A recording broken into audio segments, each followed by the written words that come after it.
Sei riuscito a far diventare una scelta etica, quella di essere vegano, una professione. Come ci sei riuscito?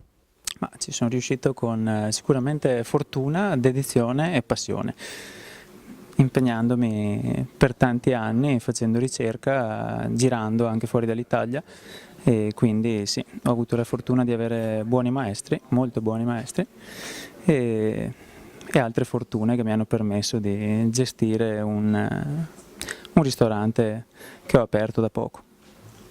Essere vegano è una moda? Al momento forse può essere visto anche come una moda, per me non lo è, io sono vegano da 18 anni, quindi è una moda vecchia. Al momento spero che non rimanga una moda, non venga superata, ma lasci qualcosa di incisivo nelle persone, perché porta benefici a tutto, a noi come persone, alla natura, agli animali, a tutto quanto a 360 gradi. Abbiamo qui Leonardo Di Carlo, vi dico Leonardo Di Carlo, non Leonardo DiCaprio, perciò non parleremo di Oscar di cinema ma di Oscar della cucina, della pasticceria. Come si diventa uno dei più grandi pasticceri d'Italia?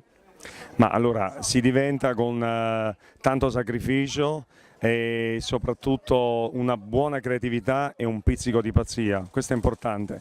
Lo dico a tutti i ragazzi perché sicuramente ci vede un po' il futuro della pasticceria, credeteci in quello che fate e andate fino in fondo, non mollate mai, tutto qua. È stato definito l'alchimista della pasticceria italiana, ci spiega un po' questa definizione, da dove nasce? Ma nasce da... Dunque io ho sempre voluto sapere perché mettiamo un determinato ingrediente, perché facciamo un determinato metodo per fare un prodotto. E spesso quando io chiedevo, ancora adesso i vecchi stampi ti dicono va fatto così, ma perché va fatto così? Perché va fatto così? Invece io ho sempre scavato e con la mia chimica, non sono un chimico però mi piace molto capire il perché, capisco per quale motivo mettiamo una farina anziché un amido o uno zucchero anziché del miele o non so, una farina di mandorle o anziché una farina di nocciole, e questo è importante per poter dare poi a tutti la canna da pesca per pescare quello che vogliono, perché il pescato c'è già, sarebbero le ricette già pronte.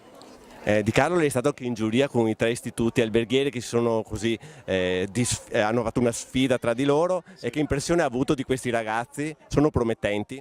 Sì, allora è normale che sono giovani, ci sono delle promesse e come dicevo prima mai farsi abbattere, perché il cammino è lungo, non è che sono già arrivati e il cammino non si finisce mai, lo vedo anch'io per me, devono essere capaci a sopportare critiche costruttive e non, e soprattutto ad avere un'alta autostima.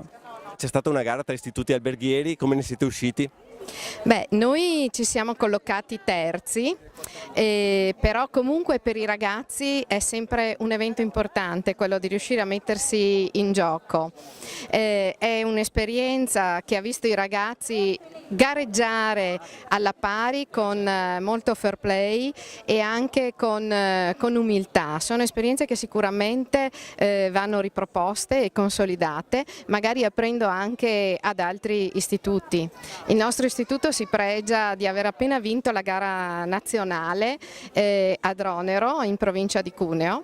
Per noi portare i ragazzi a queste manifestazioni è offrire loro l'opportunità comunque di mettersi in gioco e di crescere facendo apprezzare quello che è il duro lavoro che loro ogni giorno affrontano quando sono a scuola.